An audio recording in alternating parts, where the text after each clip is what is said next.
you love to work in a fast-paced environment with a talented team of people? Here's a tip. Consider a career as a restaurant manager. I'm Viviana. Hi, nice to meet you. Likewise. Thank you. This is a beautiful restaurant. Do you want to come in? Yes, show me around. I'm Angela Lowen. I'm the restaurant manager at the Wild Apple here in Kelowna, BC.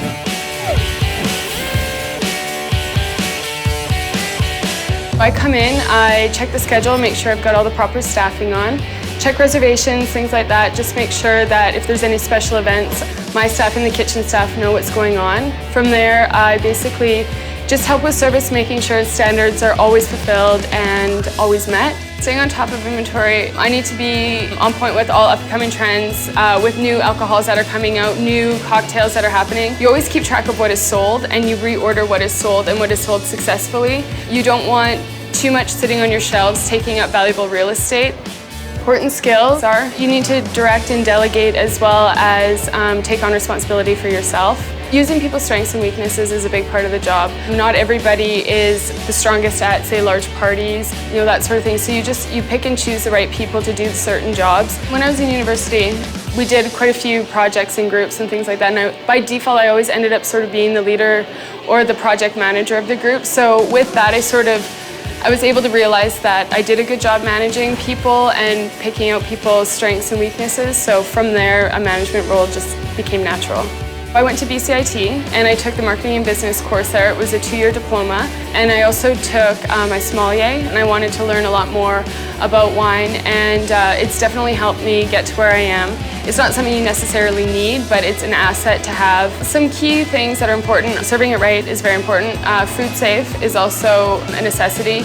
First aid helps quite a bit too. To have that behind you will help on the resume too. Social skills are a big part of the day.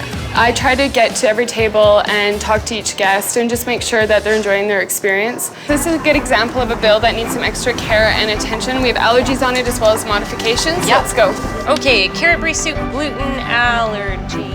It's this guy right here, no bread. Okay, no bread on the carrot soup. Then we have seafood chowder. That must be this guy. Yep, let's go fast. We got people waiting. I usually put in quite long hours, 10 to 12-hour days on average. In the summertime, you're here on the floor helping the guests, and then in the winter time when it's a little bit quieter, I'm usually doing a little bit more office work and getting the training manuals organized and trying to get prepared for the next season. For me, the most rewarding is when guests get engaged here and then they come back on their first anniversary.